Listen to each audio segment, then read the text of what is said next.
counter in your head on this Ray Allen record? I mean, I know what the situation is. Yeah. Are you like hitting them tonight like 18 or what? No, not like that.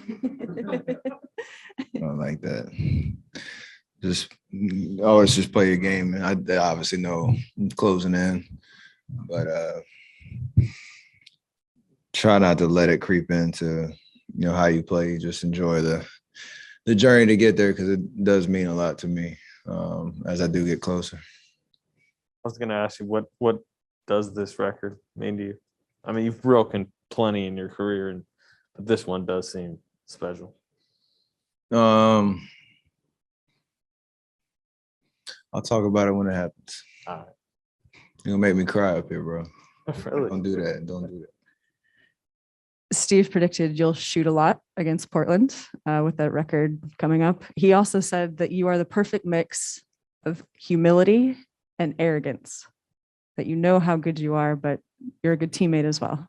What does that mean to you? I mean, I work hard to try to have success, put myself in position to have success and confidence in my game and how I play, and all that goes into it. With that confidence does come, creativity and ability to go out and stretch your imagination for what's possible out there. And honestly, I just love what I do. So there's always joy that comes with it. And how it comes off in terms of the arrogance part, is the ability to try stuff that,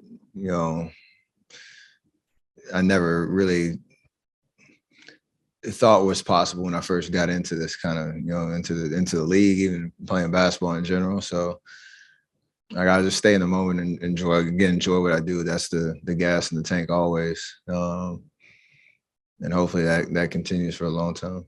Do you think there's a time and a place for arrogance? And would you even use that word to describe yourself? Nah, but I understand what he's saying.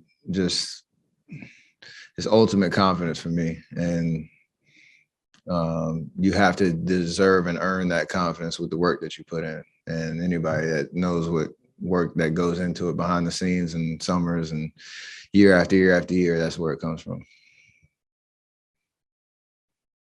Speaking of stretching the limits, do you think that it's possible to do this thing on Wednesday? Anything is possible.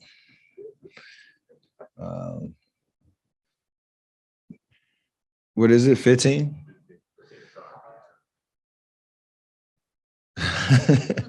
That's funny because I know what that means if Clay's record and all that too. So we will see. So Steph, now knowing that, does that mean you're gunning for it now? If you've seen the way I've played, especially recently, I'm just not shy about shooting the ball. So the game will dictate what that looks like.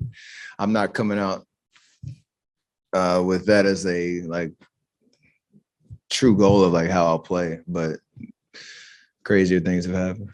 Just about Andrew, the 8 threes, and he's a little under 42% from three for the season. What have you noticed about the work he's put in and just why he's sort of exploded with the 3-point shot? I think it's a combination of the work he's put in. Like I said, the same thing kind of I just explained. You have a confidence that comes with that, knowing he can shoot the ball. He's an amazing scorer. When he has his mind made up about what he does when he gets the ball, whether that's shooting or driving, good things happen. It's also another year of being in our system and understanding where his shots are going to come from. And, you get rid of that hesitation or second guessing, what you should do with just the amount of reps that he's gotten over the last, year and a half. So that's a big part of it too. I understand he's part of what we do. He's got an extremely important role for us to win on both ends of the floor.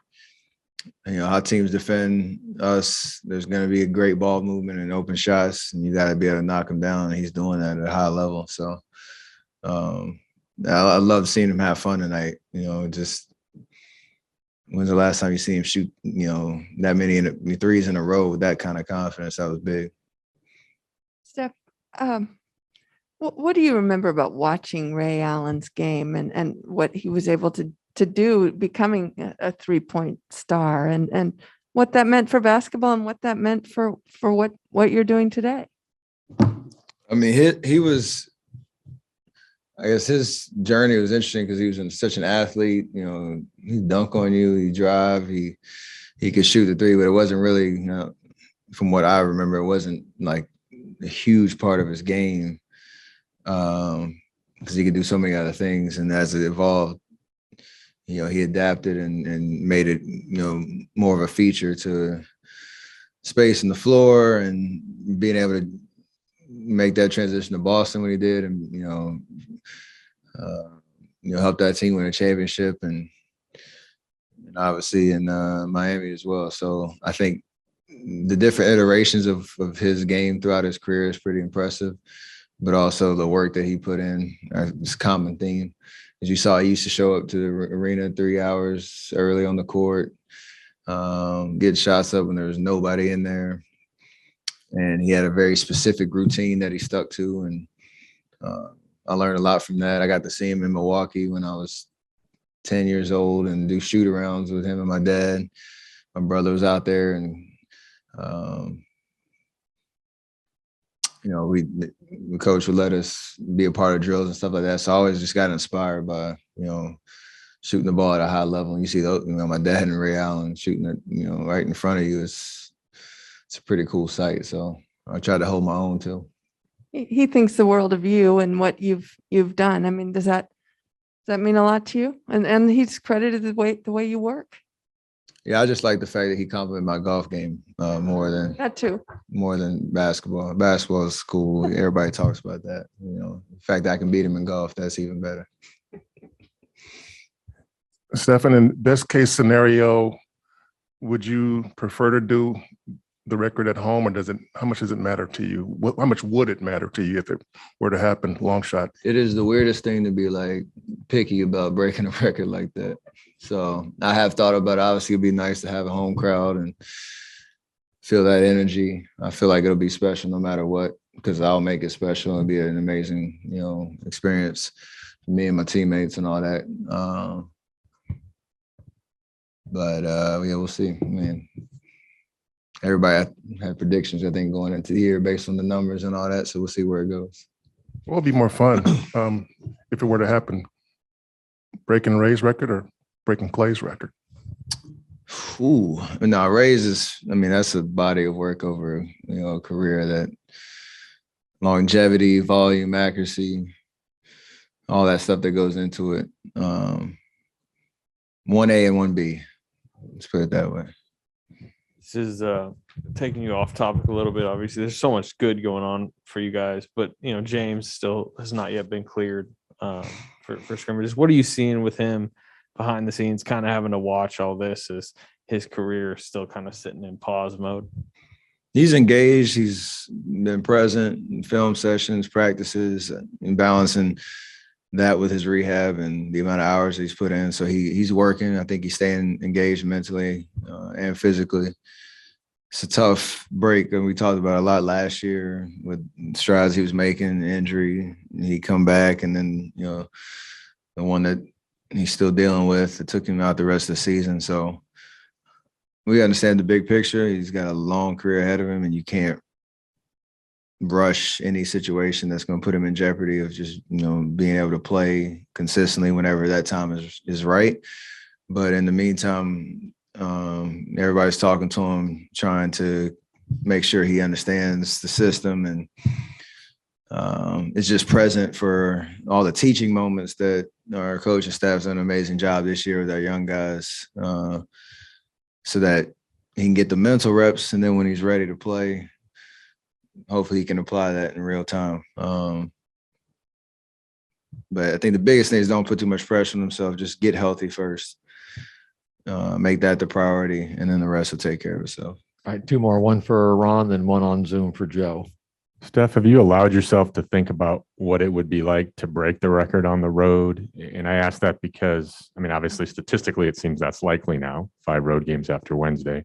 But also, you've had a unique experience in road games. You know, fans chanting MVP. I mean, that doesn't usually happen for a visiting player.